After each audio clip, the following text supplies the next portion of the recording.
Assalamualaikum warahmatullahi wabarakatuh. Saya Maria Yuliana Primakotaek akan membahas tentang mata kuliah pemahaman individu, teknik non-tes, mengenai UAS sosiometri dan sosiogram. Nah, yang pertama, pengertian sosiometri. Kata sosiometri berasal dari bahasa Latin, yaitu socius, yang berarti sosial, dan metrum, yang berarti mengukur. Dengan mengartikan kedua kata tersebut, tersirat bahwa sosiometri merupakan salah satu cara untuk mengukur hubungan sosial antara individu. Awal mulanya sosiometri dikembangkan oleh Moreno dan Jennings. Sosiometri merupakan alat yang tepat untuk mengumpulkan data mengenai hubungan sosial dan tingkah laku sosial murid. Sosiometri adalah suatu metode untuk mengumpulkan data tentang pola dan struktur antara hubungan individu-individu dalam suatu kelompok. Nah, yang kedua tentang tujuan sosiometri. Tujuan dari sosiometri adalah untuk melihat dan memahami individu, khususnya dalam bidang sosial, mengetahui status sosial anggota kelompok menurut pandangan anggota-anggota kelompok lainnya. Baik, yang ketiga itu kegunaan sosiometri. Kegunaan sosiometri dibagi menjadi 3 bagian. Yang pertama, dasar atau bahan pertimbangan untuk menyelenggarakan jenis layanan tertentu. Hal ini dapat terlihat dari pemilihan materi untuk layanan informasi. Misalnya, guru pembimbing dengan mempertimbangkan hasil sosiometri menganggap perlu memberikan layanan informasi tentang hubungan sosial. Nah, yang kedua itu penetapan peserta layanan. Hasil sosiometri dapat digunakan untuk menetapkan peserta layanan.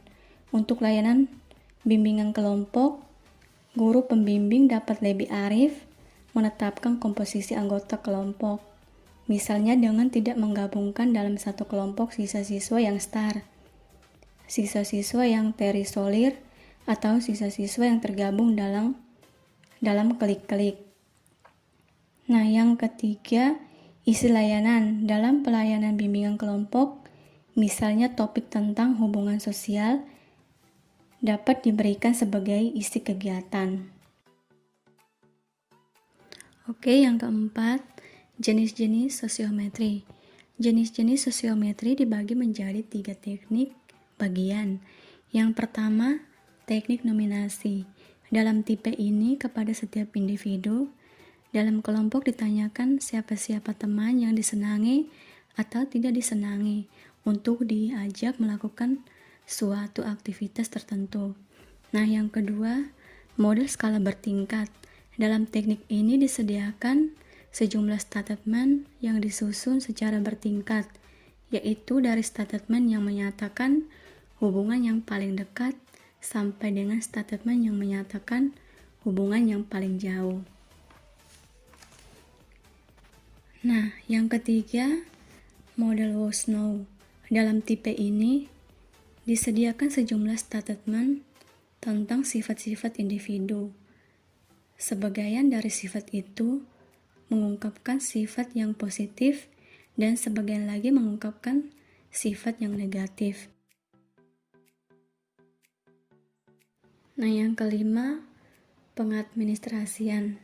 Pengadministrasian ini dibagi menjadi 3 tahap persiapan. Yang pertama, tahap persiapan. Tahap persiapan ini meliputi 2 bagian.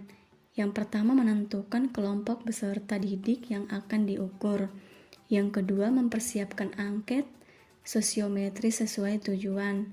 Yang kedua, tahap pelaksanaan. Tahap pelaksanaan ini terdiri dari 5 bagian. Yang pertama, memberikan penjelasan verbal, setting, atau tujuan manfaat dan kerahasiaan data. Yang kedua, membagaikan angket sosiometri. Yang ketiga, menjelaskan cara mengerjakannya.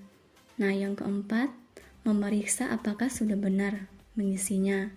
Yang kelima, mengumpulkan kembali dan memeriksakan apakah angket sudah diisi dengan benar.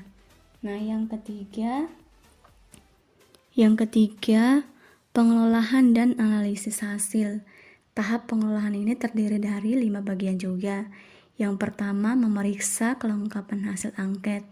Yang kedua, membuat tabulasi hasil dan mengukur skor yang diperoleh setiap individu.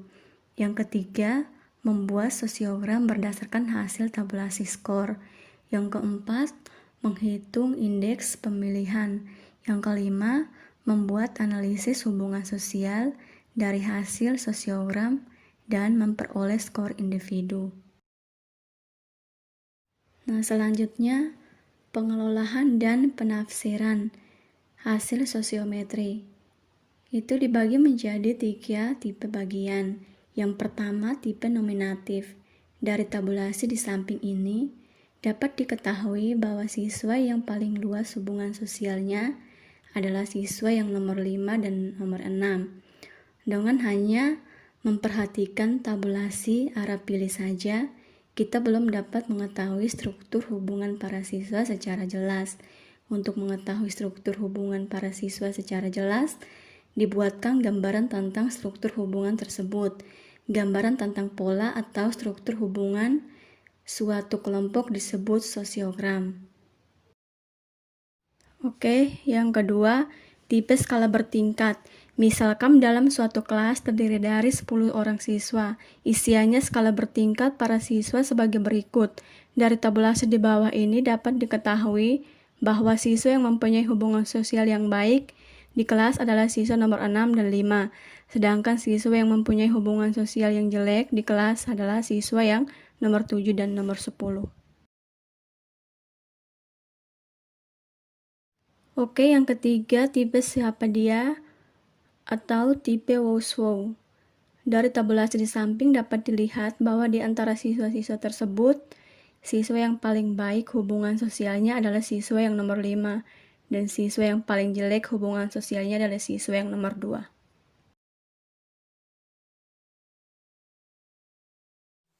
Oke, yang terakhir, macam-macam sosiogram. Nah, macam-macam sosiogram teknik lingkaran. Untuk membuat sosiogram dengan teknik lingkaran, pertama-tama yang harus dilakukan adalah membuat lingkaran-lingkaran sejumlah frekuensi. Pilihan terbanyak ditambah satu. Lingkaran-lingkaran tersebut dibuat dari satu titik pusat, mulai dari lingkaran terkecil atau lingkaran yang paling dalam. Kemudian secara berturut-turut, lingkaran berikutnya atau lingkaran luarnya makin besar sampai dengan lingkaran terbesar atau lingkaran luarnya. Oke, baik, sekian dari pemaparan UAS, materi pemahaman individu teknik non-tes. Sekian dan terima kasih.